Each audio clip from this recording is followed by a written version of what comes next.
Bom, meus amigos, eu falei sobre Stephen Hawking. Agora eu quero falar de um outro cientista famoso, o maior cientista do século XX, Albert Einstein. E Einstein? Einstein acreditava em Deus? Até pouco, declarações que Einstein fez como Deus não joga dados, entre aspas, com as quais Einstein criticou a teoria quântica, eram consideradas como prova da sua religiosidade, pois nele o físico parece adotar uma posição contrária, antirreligiosa. Respondo. A palavra Deus, para mim, nada mais é do que a expressão e o produto da fraqueza humana. Olha o que ele escreve.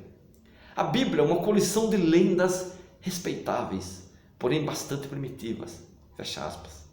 Einstein escreveu ao filósofo judeu Erich Goodkind e acrescentou, olha o que ele acrescentou, abre aspas, para mim a genuína religião judaica é como todas as religiões, uma encarnação da superstição primitiva. Fecha aspas, ponto. No entanto, a posição de Einstein não era tão clara como parece aqui. Não é tão clara.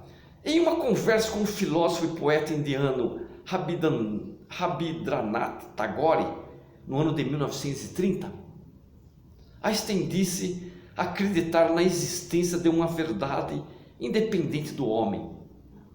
Em resposta à objeção de Tagore de que uma verdade independente do homem era completamente sem sentido, Tagore escreveu. Aí Einstein respondeu: nesse caso, eu sou mais religioso do que o Senhor. Deus, natureza, Einstein acredita, falaram. O cientista mais brilhante da era moderna pregava uma religiosidade cósmica que transcende a ideia clássica do Criador e evita os dogmas da teologia.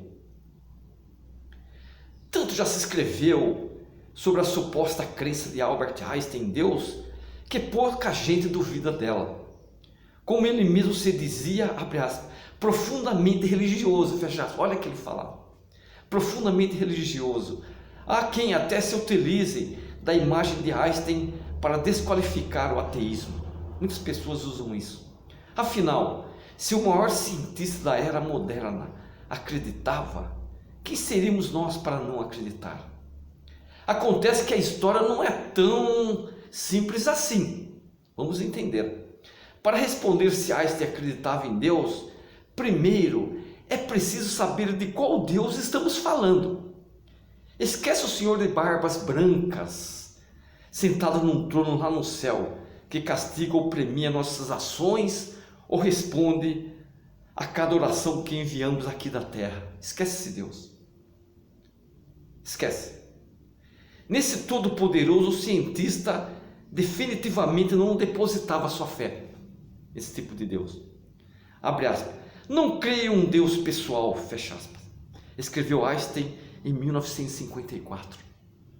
Para ele, só os ingênuos são capazes de aceitar a ideia do Criador de características humanas, onipotente e onisciente, comum às grandes religiões monoteístas. O físico alemão defendia que é preciso superar esse velho conceito e partir para outro mais evoluído, um caminho que ele próprio já havia percorrido. Albert Einstein era filho de judeus nada religiosos, os pais eram, mas seguia com fervor os rituais judaicos como o Shabat, o Shabat é o dia do descanso judaico. Aos 12 anos, porém, desistiu da religião. Ao ler os primeiros livros de ciência, ele acabou concluindo que muito do que havia nos textos sagrados não poderia ser verdade. Diz o escritor americano Walter Isaacson, biógrafo do cientista. Walter Isaacson é o biógrafo de Einstein. O rapaz tinha abandonado os dogmas do judaísmo, mas manteve sua admiração pela harmonia e pela beleza do universo. Já adulto, dizia professar uma religiosidade cósmica, ideia que pouca gente entendia, apesar de suas seguidas explicações em artigos e entrevistas. Para acabar com a dúvida de uma vez por todas, certa vez o físico americano e rabino ortodoxo Herbert Goldstein enviou-lhe um telegrama perguntando, abre aspas, você acredita em Deus?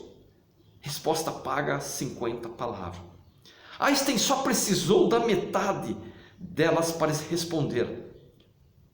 Abre aspas. Acredito no Deus de Spinoza, isso é Baruch Spinoza, aquele filósofo, que se revela na harmonia de tudo o que existe, não um Deus atento ao destino e às ações da humanidade. Fecha aspas, ponto. A referência era do filósofo holandês Baruch Spinoza, também um judeu, defensor de um Deus sem personalidade, sem vontade e que se manifestava apenas na natureza ordenada do cosmos.